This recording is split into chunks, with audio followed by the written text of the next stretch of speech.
ദൈവരാജ്യത്തെ പ്രതി അല്പമെങ്കിലും സഹനമെടുക്കാതെ, സുവിശേഷത്തെ പ്രതി അല്പമെങ്കിലും നമ്മുടെ ജീവിതത്തിൽ വേദനകൾ സഹനങ്ങൾ എടുക്കാതെ ഈ ജീവിതം അവസാനിപ്പിക്കരുത്. പ്രായമായി കഴിയുമ്പോൾ ഒരു ആശങ്കയുണ്ടല്ലോ, കാരണം എന്താ, എല്ലാം തീരാറായി.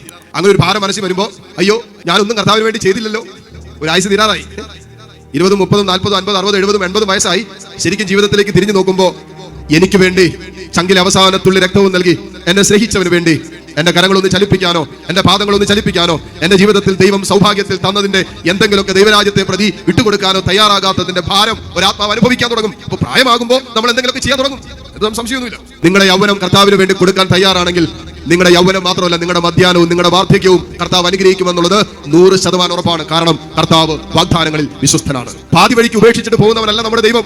കർത്താവ് നമ്മളെ അവന്റെ ശുശ്രൂഷയ്ക്ക് വേണ്ടിയോ ദൈവരാജ്യത്തിന്റെ മക്കളായി ജീവിക്കാൻ തെരഞ്ഞെടുത്തിട്ടുണ്ടെങ്കിൽ ആ ദൈവരാജ്യത്തോടുള്ള സമർപ്പണത്തിൽ നിലനിൽക്കുന്നിടത്തോളം കാലം ദൈവത്തിന്റെ സ്നേഹവും ദൈവത്തിന്റെ പരിപാലനയും ദൈവത്തിന്റെ കരുണയും ദൈവിക സുരക്ഷിതത്വവും നമ്മുടെ കൂടെയുണ്ട്. ഒരു സംശയമില്ല ഇതിന്.